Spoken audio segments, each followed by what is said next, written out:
All right, folks, buckle up. We're going way back, like way, way back, to when humans first started leaving their mark in Ukraine. Think of it as the original Are We There Yet?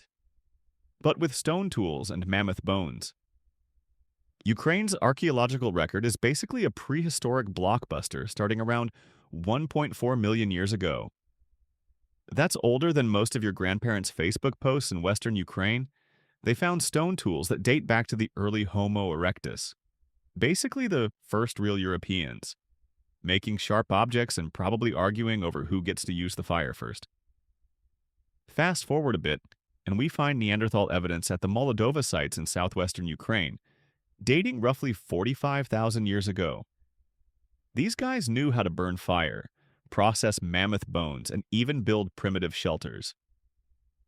Yep, Neanderthals, the OG home improvement experts, or at least mammoth shelter specialists.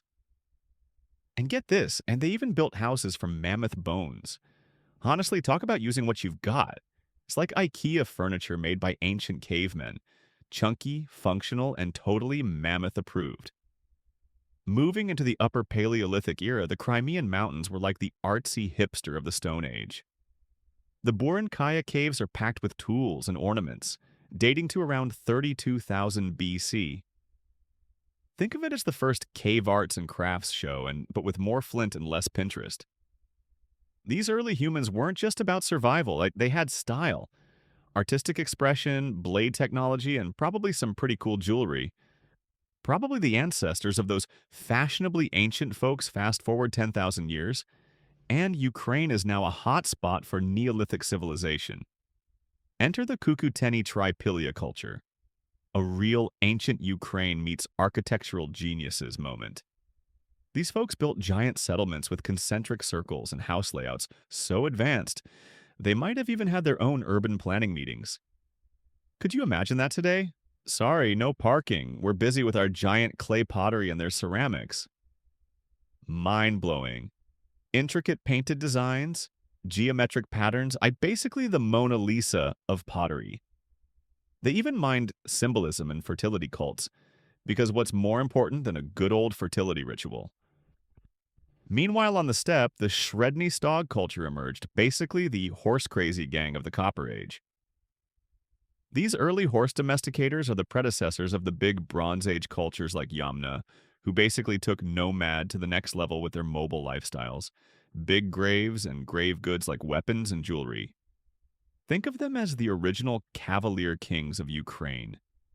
The Yamna culture, around 3,300 to 2,600 BC, is often called the Proto-Indo-Europeans of legend. Their migrations influenced a whole lot of Europe and Asia. They built giant burial mounds called kurgans, packed with weapons and animal sacrifices. Basically, the ancient version of resting in style. After the Yamna came the catacomb culture, which took tomb building to a whole new level. Bodies interred in niches and elaborate graves, kind of like the first real mausoleums. They kept the bronze moving, crafting tools and ornaments that would make any ancient fashionista proud. Now, Ukrainian prehistory gets even more interesting. It's not just about stone tools and boats. It's about Greek colonies, too. Starting from the 7th or 6th century BC, Greek settlers established Chersonesus and Olbia along Crimea's coast, laying down the first trade and chill spots. Fast forward to the ancient Greeks popping in around the 7th or 6th century BC, turning Crimea into their version of a Mediterranean hotspot. Think of it as the OG luxury resort. The Bosporan Kingdom was like Greece's cool cousin, blending Greek traditions with local flavors, serving up trade, culture, and a dash of Hellenic glam. And when Rome came knocking in the 1st century AD, they basically said, "Hey, can we hang out for a bit?" And officially occupied parts of the region. Imagine a Roman takeover with toga parties and you get the idea. They kept their eye on strategic Black Sea spots and the locals went along for the ride, trading in good times and bad. But just when things looked kind of settled, in came the Goths, the Huns, and all sorts of nomads looking to shake up the region. The Goths from Scandinavia migrated into Ukraine, calling it their Oyum, which sounds like the fancy name for new Swiss chocolate. But nope, it was the Goths' new hangout. And then, like a bad sequel, the Huns showed up from Central Asia. Think of them as the bad boys of nomadic warfare, unleashing chaos and forcing other tribes into new alliances. It was basically the Game of Thrones of ancient Ukraine.